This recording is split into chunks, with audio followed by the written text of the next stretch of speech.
Hello, everybody, and welcome to the Crypto Hipster Podcast. This is your host, Jamil Hassan, the Crypto Hipster, where I interview founders, entrepreneurs, executives, thought leaders, amazing people all over the world of crypto and blockchain. And today I have another amazing guest. And I want to welcome him to season 9 of the Crypto Hipster Podcast. My guest today is the CEO and founder of Function.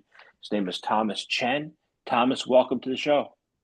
It's great to be here. Thanks for having me, Jamil. You're very welcome. Thank you for joining me. So let's kick things off, and I'll ask you first. I ask everybody the same question, get amazing answers. Only one time it didn't work, but that was still an amazing answer anyway. So my first question is this, what is your background, and is it a logical background for what you're doing now? Yeah, I'll just give you the quick skinny here. So right out of school, I went to the University of Virginia, and right out of school, a lot of my peers thought we wanted to do banking because they recruited a lot on grounds, and it was like, all right, you either go to banking or consulting. Try to go the banking route. Did a brief stint at JP Morgan private bank, realized very quickly that it wasn't for me. And then pivoted into tech, went to Silicon Valley, did that for a couple of years. And it started to hit me during the bull market of 2017 and the subsequent bear market in 2018, when a lot of my friends were starting to go get their MBAs in fancy 3-letter schools. I had this wild idea pop in my head, which was, what if I made crypto my MBA? And what I mean by that is, if you rewind the tape to 2018, Bitcoin, I think it was like 3,000 to 6,000 range, something like that. And so at the time, it's still unproven and from a mainstream perspective. And I thought, I understand blockchain. And if this is supposed to reinvent the financial tech stack, it's a binary outcome. What is the net expected value if it works versus doesn't work? You know what? I'll give myself 2 years, see where it goes.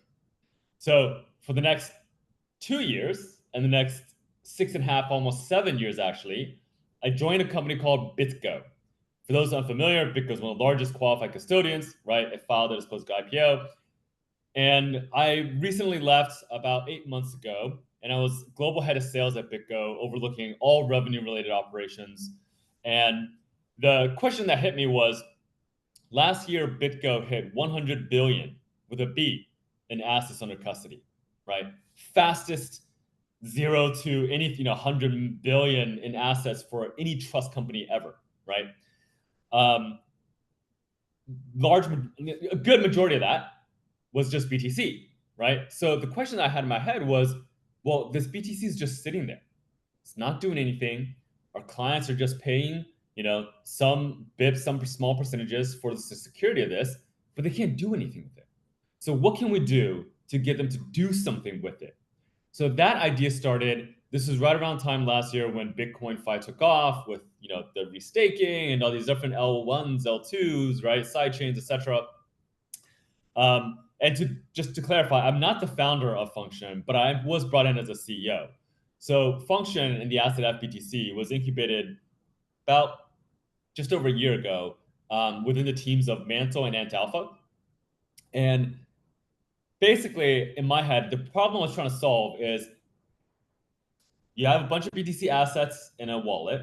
How do you turn it from a passive store of value into a productive, or rather a productive asset, right? So FBTC, the asset that we have today under Function, it is an ERC20 asset, but our whole mission is to turn BTC into a productive asset vis-a-vis traditional and DeFi markets. I'll stop there. That opens up the context and conversation for a lot of different ways we can take the podcast and where you want to steer it. But that's the basis of how I ended up at this seat. Finance, tech, and now I'm at the intersection of finance and tech. And why Bitcoin? Well, Bitcoin is the largest asset, right? Digital asset, and I think it's the one that has the most long-term potential. I like that concept, and I'm gonna explore it. The concept of being a productive asset. Let me first ask you what I believe, and I believe that I also interviewed BitGo about a year ago. I don't remember the person, but I remember interviewing them. Great. So I'm going to ask you first what Function is all about, including your vision and your mission, and then I want to hear about your recent $10 million raise, and then I want to dive into this concept of productive asset after that. Sure. So, from a vision perspective, when I joined the company back in January of this year, and leading up to it, right throughout the interview process, my vision was Bitcoin is going to become the reserve asset for the world, right? Just like the US dollar is the reserve asset for traditional markets. In my head, Bitcoin's become the reserve asset for DeFi. And I was expecting 5, 10 years, 5 year time, 3 to 5 year time horizon, right? Now, within the first half, excuse me, of this year, two things happened. One, all of the Bitcoin find that if the viewers are familiar with the Bitcoin staking space or Bitcoin DeFi space, at one point there was over 200 different L2s, right? Now there's probably a dozen. So the space had a lot of speculation, a lot of money was poured in, a lot of effort was poured in trying to make native BTC staking, DeFi happen on Bitcoin with Bitcoin as the primary asset. It's played its, I would say, its story, its arc, and now we're probably in the ninth inning. It's probably wrapped up. What's also currently happened is the launch of digital asset treasuries, also ETFs from last year, and also how MicroStrategy have done. So, in short, the public markets have seen that there's a power in having Bitcoin as an ETF, but also in a digital asset treasury company or DAT or DAT, where basically you have a publicly traded company that holds a specific asset, whether it's Bitcoin, Ethereum, Solana, and we're seeing longer tail assets, even including WorldCoin last week, right? So that's just the trend.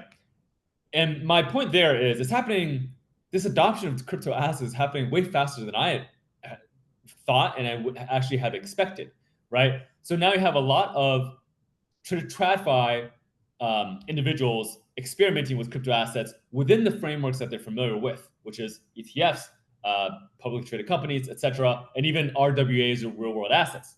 We have the RWA conference here in Brooklyn starting tomorrow, right?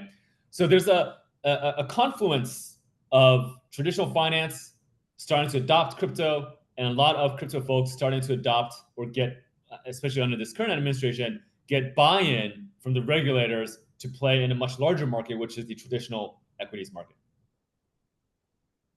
Okay. That's good.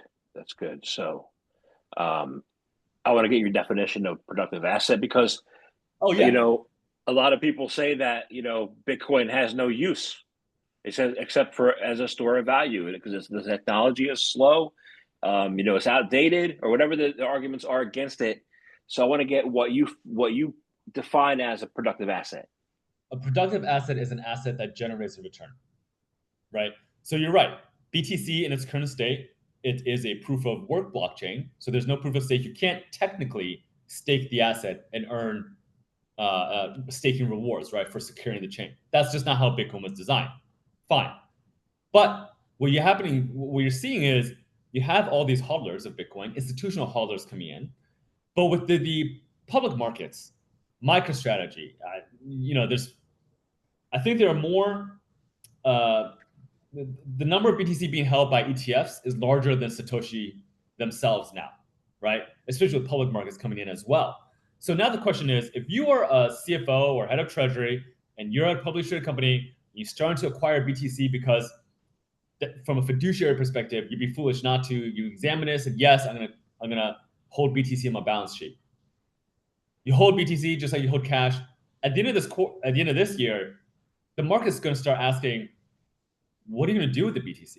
Nobody really holds gold on the balance sheet, right? Gold doesn't do anything, right? So the same question is going to start being asked. My view is that the markets right now they're going to start turning punitive, and they are going to start punishing publicly traded companies that do not do anything with the BTC. More specifically, what that means is the stock is going to trade lower than the value of the actual underlying BTC assets that they hold, right? Right now, there's a premium. We're already starting to see discounts. So there's going to be a need for people to do stuff with the BTC, turn it into just sitting here, but turn it into a productive asset. Now, there's a number of different ways you can use BTC today. There are three main ways. You can trade it. You can use it as collateral to do borrowing lending, or you can stake it. When I say stake, I would put air quotes. It's less of the specific technical staking, but the different things in DeFi where you can effectively commit it to a certain function or certain operation and get some sort of reward. So generally speaking, broadly speaking, those are three broad buckets. But if you want to get nuanced, there's about 7 or 8. I kind of do want to get nuanced because I think a MicroStrategy is, I think of my corporate days at AIG, where we built, the backend databases on Oracle or on SQL, and then we built the front end on MicroStrategy. I think MicroStrategy stopped being a software company, a front end database, and became only a BTC treasury company. Right. And I'm beginning to see some price discounts, right?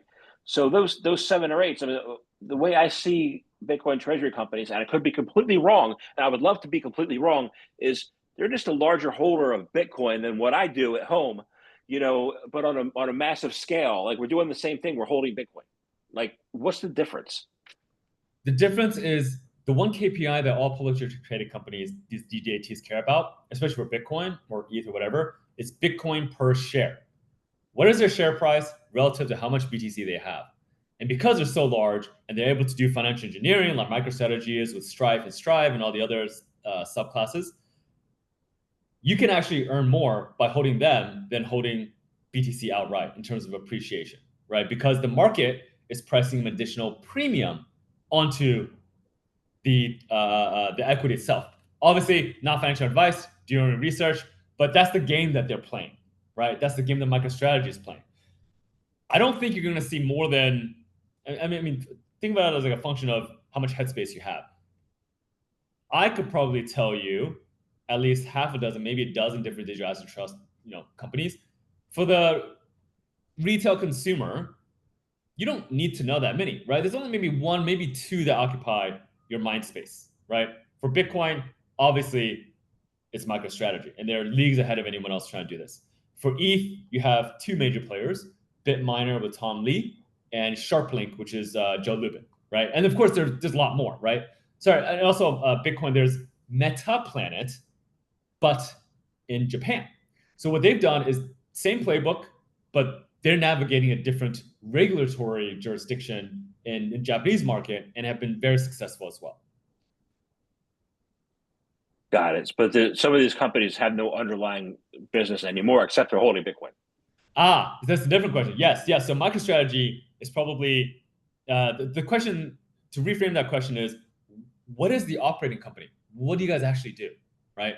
Yes, the trend with digital asset treasuries, either companies they're doing it 2 ways. Either you are a, let's just say lifestyle company and you're rebranding, you're just holding these assets.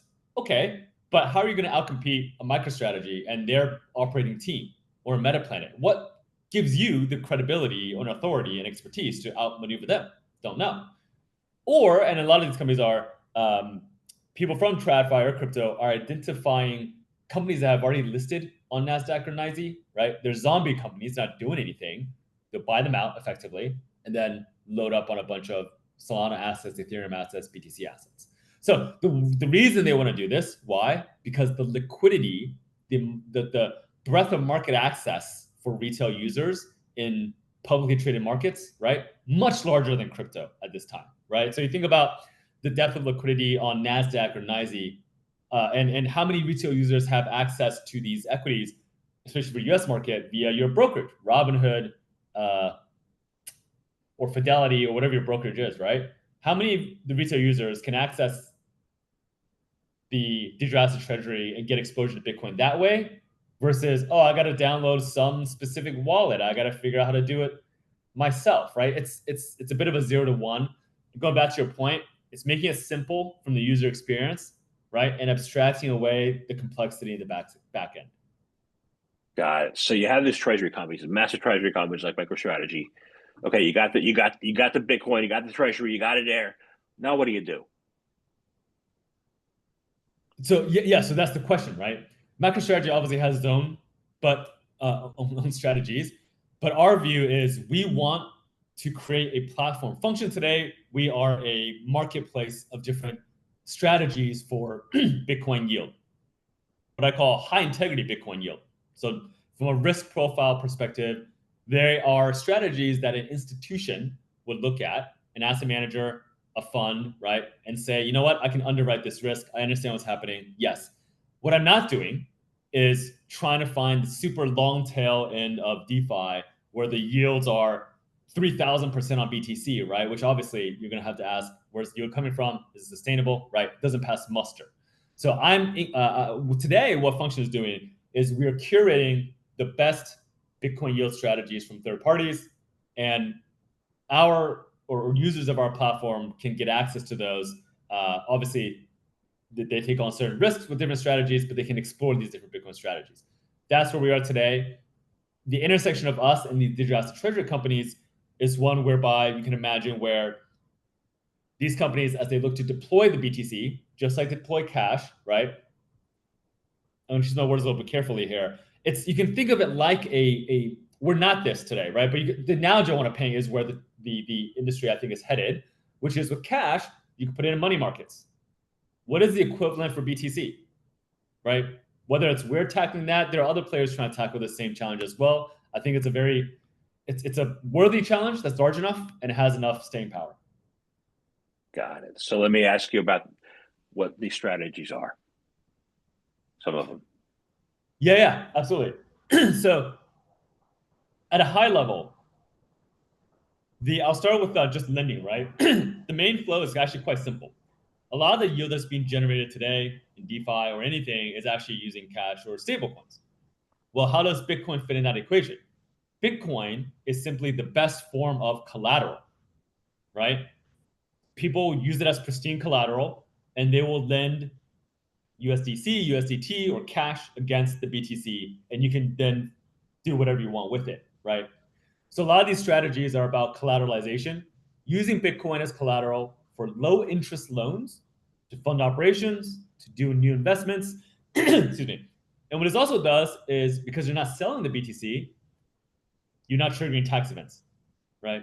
So this is huge for miners, especially because they might have mined the BTC back when it was at 6,000, right? Can you imagine if they got liquidated, right? So they need a way to use newly mined BTC as higher cost basis to borrow stables to fund their operations. What this means from a retail perspective, you see one use case, Coinbase and Morpho came out with a Bitcoin-backed loan program, right? A lot of different exchanges have it as well. Coinbase is probably more salient or familiar for if the audience is in the US. If you have BTC, you can use it to borrow stablecoin on the other side, right? USDC or cash, but it's probably USDC. I think it's around 4%. So where do we come into this? Well, BTC only exists if you're in a centralized exchange. Yeah, you can use BTC to borrow. But if you're exploring DeFi and Solana, Avalanche, near all these different chains, BTC does not move over, right? So you can't take BTC and put it on a lending market on Solana and say, hey, I want to borrow USDC or USDT. They don't talk to each other. So where we come in is, number one, we wrap the BTC into FBTC. So we're an issuer of this asset. And number two, we work with partners to effectively turn into a strategy that gives you yield back. So basically, we thought out the strategy for you. You take BTC and you get yield back. To put it simply, right now, we have one of the pilots we did earlier in the year was with Bybit, with their Bitcoin Earn program. Users on there, all they see is Bitcoin, 1% APR, 45 days, and a button, right? They just click the button. That's it, right? We abstract away all the complexity and the operations on the other end. That makes perfect sense to me. It also helps me view Bitcoin as DeFi, because before I was like, how's Bitcoin DeFi? Like I look at Aave, I look at Chainlink, I'm able to I work at AIG, I'm able to create a fixed income shop using Aave if I want to. I'm like, so how can you do that with BTC? Collateralization makes sense to me. I would say there is a flywheel happening, right? When you have all these large publicly traded companies, concentration of BTC, right? People are going to want to deploy it. that demand for deployment of BTC will drive people like us and other people to build the infrastructure that's regulatory compliant, that's secure, that allows for structured products, to your point, right, to be built that you can then participate using BTC. Excuse me. Got it. Got it. Okay, great. So, awesome. So I want to find out, you said the word, you said magic word, you said trends. So I want to find out trends. How are what are the trends that will lead to further institutional adoption of Bitcoin? You know, an example like would be like improve operations, improve efficiency. But what are some of those trends that are happening now? And what do you see coming down the pike as a result of some of these bills, like the Genius Act and like stable coins and all that? What do you foresee? I would say the macroeconomic conditions have drastically changed under this administration. Having been at BitGo, we were pretty much playing defense, right, from under the previous administration. And there was this thing called the SAB, I think it's 121, Staff Accounting Bulletin, is what it means, 121, which basically says if you're a publicly traded company, if you hold BTC anywhere, like you're holding BTC, you have to put it on your balance sheet. This is like 2020, 2021. Can you imagine if Disney wanted to participate in crypto and says, wait a minute, I had to disclose it on my earnings call? No way, right? So that guidance has, I think, since been removed. But what it goes to show is that plus the administration's announcement about the conversation about Bitcoin and 401ks, right, just elevates BTC as an asset class worthy of conversation next to equities and bonds, etc., right? That everyone's familiar from a long-term perspective. So I think that because the narrative is changing, and the current SEC chair is just very friendly. Robin was just talking about tokenized stocks, right? That's the trend right now. The question is, how does everybody build the infrastructure quickly in place under the right guardrails in order to facilitate this new world? So I'll give you an example what this looks like from a user experience perspective, perhaps using Robinhood, because we're probably familiar with that. They want to tokenize equities, meaning anyone who has a Robinhood account can trade, open AI, right? They're not a publicly traded company. They can tokenize the private company stock, and anyone can trade it. They want to create markets for that. What does that look like in maybe even a year or two from now? Imagine a world where, let's just say they're successful, and through your Robinhood app, you can get access to tokenized open AI stock, right? Which means Robinhood has gone out and acquired some of the secondaries, right? Let's say they acquired, like, I'm making this up, 10 million shares. They tokenize that, and then you and I and everyone else can buy up to 10 million shares because that's how much has been tokenized, right? I'm ignoring the regulatory implications for right now because I'm sure there's a lot of blockers. But what happens then is all of a sudden, once it's tokenized, it becomes composable. Once composable in DeFi, it becomes programmable. That means now I can use this tokenized OpenAI stock. Oh, what if I want to use it to run different strategies on Solana? Or what if I want to use that as collateral, right? Probably have a better rate with an equity, tokenized equity, than even BTC as collateral to borrow stablecoin and borrow whatever, right?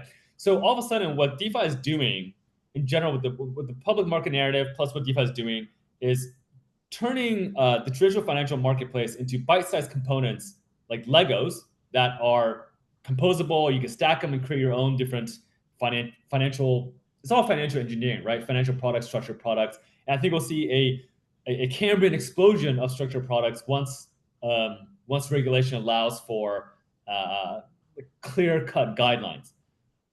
I'll stop there. There's a lot more I can talk and rant about, but I'll stop there. I just picture this, and hopefully that market doesn't allow for credit default swap, like crypto credit default swaps, like we had at AIG. That would destroy the market, right? So how do you protect investors while giving them the opportunity?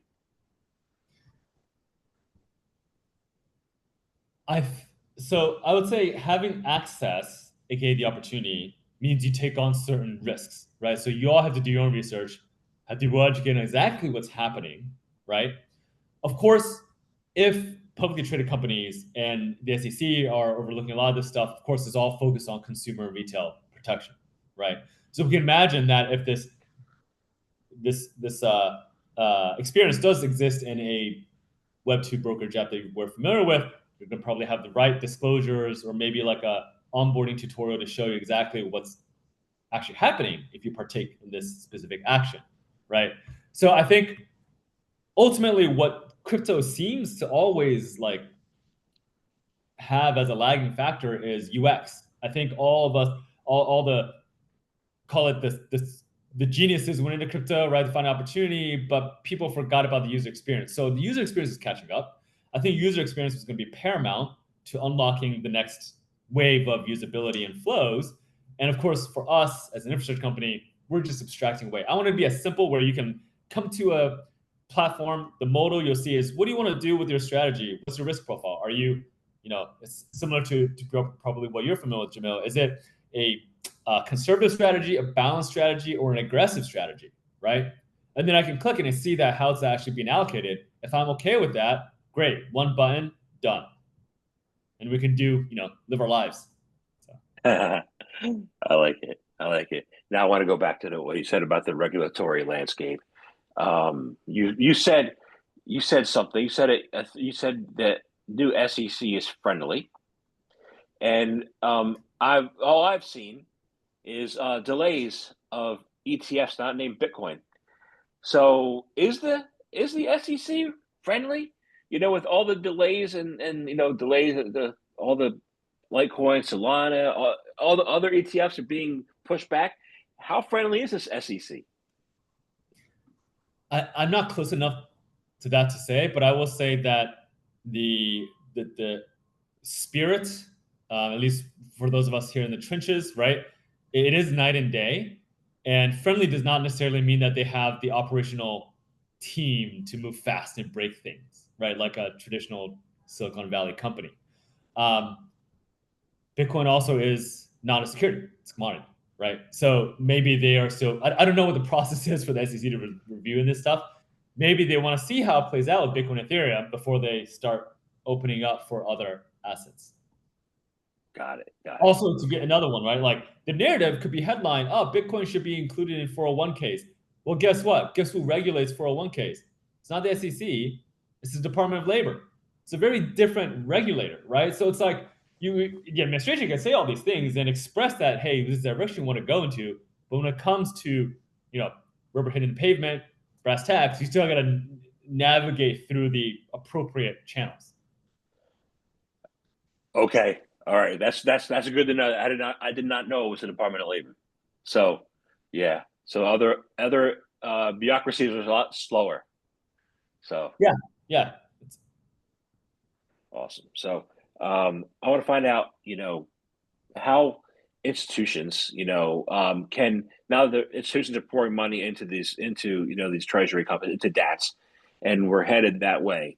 How can institutions make the most of their holdings, and especially with what they're not doing yet, what can they expect to be able to do?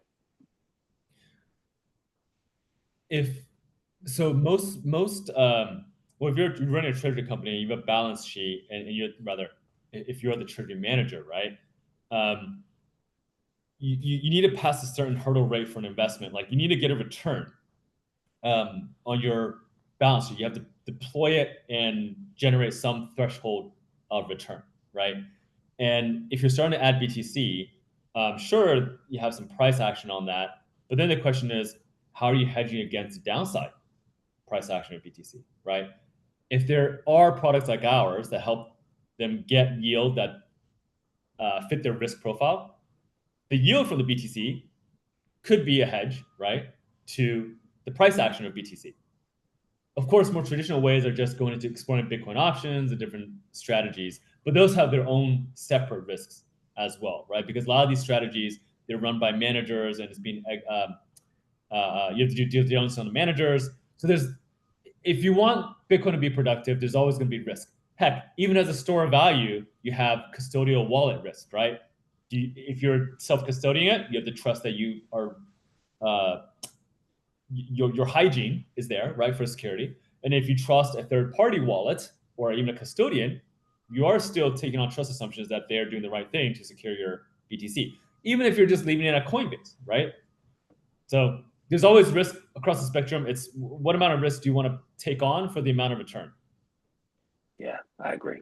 Well, it's exciting, and and we're headed into what people say are going to be a new alt season. They've been saying this for a few years now, so it's going to be a really massive pump up and move up in the market in between October and December.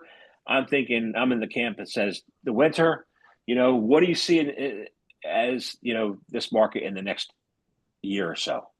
I would say traditionally from the previous market cycles. Now, there's a lot of people saying it's not going to follow this market cycle, but if you look at what happened in previous market cycles, right? Once Bitcoin hits around an all-time high, or ETH hits around an all-time high, it does rotate to alt season. Why? Because those that are in the Bitcoin and ETH, they can't get enough upside there, so they rotate out and go into altcoins to go further up the risk curve, right, in terms of speculation. Now, what's changed this cycle versus last cycle? Well, the big boys are in. The institutions are in. You have digital asset treasury companies like Octo, right, which is Tom Lee's one for WorldCoin. WorldCoin is not top 10, right? So in terms of alts, we're not even talking about Solana anymore. There's some that are going down the pipe, right, reaching for altcoins that are in definitely top 30, top 25, if you will. Why is this happening? Well, bankers love it because they're just doing pipelines. It's just flow. They make money either way, right? So of course they're incentivized to facilitate this. Altcoins we'll probably see a lot more altcoin DATs. That's my prediction. And I think a lot of this time around, though, institutions are incentivized to hodl with a capital H, right? How does that affect you? Have real diamond hands, right? Structural diamond hands, if you will, right? How does that affect the dynamics of the market and rather the price action of WorldCoin now that a digital asset treasury company is holding it? It's probably going to be less volatile, but I don't know what other. I don't have this magical list of the pipeline of what the bankers are looking at by any means. So yeah, I think there will be an altcoin season in digital asset treasury. I have no idea what they are. Right. I would love to be a fly on the wall looking at that list. So, but I want to thank you very much for your time today. It's a very enjoyable conversation, and I learned a lot. So, I want to thank you. I have one last question. Really, it's how can people find out more information about you, about Function, become a customer, client? How can they do that? Yeah, absolutely. So you can find me on LinkedIn, first name Thomas, last name Chen. I'm also on Twitter, although I'm not not a Twitter, more of a lurker, if anything. It's just Thomas_FXin. And then the website, we are relaunching in about 2-3 weeks here. It's simply fxin.xyz. FXN as a shorthand for Function. Awesome. Thank you very much for your time today. Yep, of course. Thank you.